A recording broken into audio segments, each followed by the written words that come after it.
ዘውዱ ይሄኛው የወርቅ ነው ዳይመንድም አለው የቴጌ መነን አስፋው ነው የቀዳማዊ አፄ ኃይለ ሥላሴ ባለቤት በ1953 ያበረኩት ይሄ ደግሞ የንግስት ዘውዲቱ ነው በዚህ ዘመን ራስ የአፄ ምኒልክ ልጅ ይሄ የለም ቀደም ባለው ጊዜ በአገራችን በኢትዮጵያ በወርቅ ነው ይሄ አልባሱ የሚዘጋጀው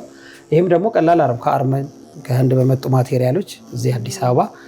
ከመቶ ዓመታት በፊት የተዘጋጀ ነው ማለት ነው ከመቶ ዓመት በፊት የተሰራ ነው እነዚህ ከመቶ ዓመት በፊት የተዘጋጀ ናቸው የሚገርማችሁ እንደ ድል አንድ ሰው አሉ እዚህ ያልሞቱ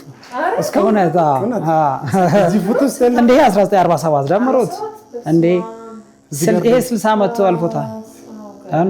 2018 አንድ ሰው አሉ እዚህ የተሳተፉ ቢያንስ እዚህ ጋር እኮ 20 ዓመት ምናምን ይሆናቸዋል እነሱ 20 አሁን መቶ ምናምን ድረሰዋል መስለኝ እዚህ ያገለግላል መርጌታ ናቸው የአድዋው ጦርነት የጦር ሰፈር አቀማመጥ ታቦቱን የሚል እንግዲህ መሰልታ ያላችሁ ግን አቀማመጡ ነው እንደዚህ ዙሪያ ንጉሱ መሃል ላይ መሆናቸው ዙሪያውን ያሉት በጣም አንጋፋና ጠንካራ መሪዎች ናቸው ይሄው በአድዋ ጦርነት ጊዜ እንጠቀምባቸው የነበሩ የጦር ልብሶች የጦር መሳሪያው ቆመ ጠብቀ ይባላል ያ አንበሳ ጎፈር አንበሳ ለምድ ነው ትክክለኛ በአድዋ ጦር የተጠቀሙት ነው ፈረንሳይ ሰራ መሳሪያ ነው አንድ ብቻ የሚተኩስ ቆመ ጠብቀ ይባላል ቆመ ጠብቀኛ ይሄ እድሜ ጠገብ ነው ታሪኩ ምንድነው እንግዲህ ከ130 ዓመታት በፊት የራሻው ንጉስ ዛር ኒኮላስ ሁለተኛ የሚባል ለዳግማዊ አፄ ምኒልክ ያበረከተው ነው ወደ 480 ኪሎ ግራም ይመዝናል 480 እና ደግሞ የኢትዮጵያና የራሻ ኦርቶዶክስን ግንኙነት እዚሁ ላይ ያሳያል